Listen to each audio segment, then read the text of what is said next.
Mankato is ripe for the kind of project I think that we're looking at in terms of building a youth-governed youth facility and support system, because we have the other amenities here.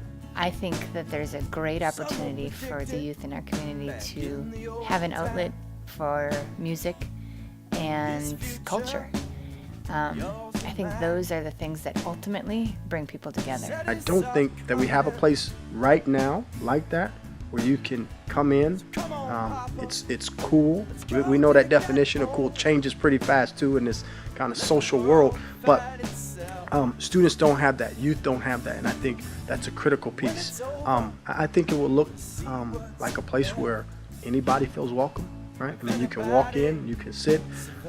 When you come there, you know you're part of a bigger group. Sometimes what happens with youth centers is you get all the disenfranchised kids that don't fit into the school system's organizational standards, and so you end up with a youth center that's for youth that are looking for something they can't find elsewhere.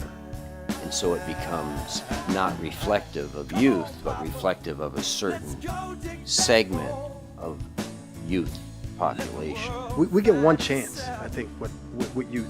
We get one chance. In particular, in that really critical age of 14 to 21. I mean, if they're not involved in sports, if they're not involved in something extracurricular, what does a community have for them? Youth need a sense of community in order to really get strong in the foundation of who they are and prepare themselves for launching into the world. So ultimately, when I think of this youth center, it warms my heart to think that we're doing this in communities where kids that are exposed to such a huge world through social media that's so instantly accessible to them, it doesn't necessarily connect the dots. I see this youth center being that opportunity, that environment that reminds them that they're part of a community and that it matters how they interact with people on a human level. I have said for years, all you have to do is ask the children. And so if we can somehow gain the trust of children, which is going to be tricky because children tend not to trust adults anyway, but they do tend to trust people that aren't their parents if they're cool enough. And so if we can gain the trust and all you have to do with that is to show kids that you are sincere and that you may have a sense of humor and that you may actually enjoy something that they have to offer.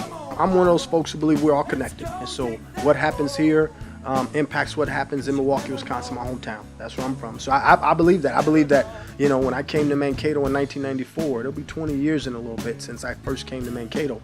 I believe that what was going on in Milwaukee and the things that I had learned there, I came here for a real reason, right? I mean, I came here for a real reason. And so these other communities, I think, assisting us, right? And those bands within those communities assisting us. I think it speaks to this idea that, and I believe that if we help youth in one place, it doesn't mean that stays there. It means that they go out and they impact communities across this country. It really does. I believe that, of course, I personally believe that every single thing that I do affects every other individual on the planet. That's because we're all interconnected. The biggest, grandest notion that we have as human beings is that together we can do what we couldn't do apart. I'll thank everybody in advance for supporting this.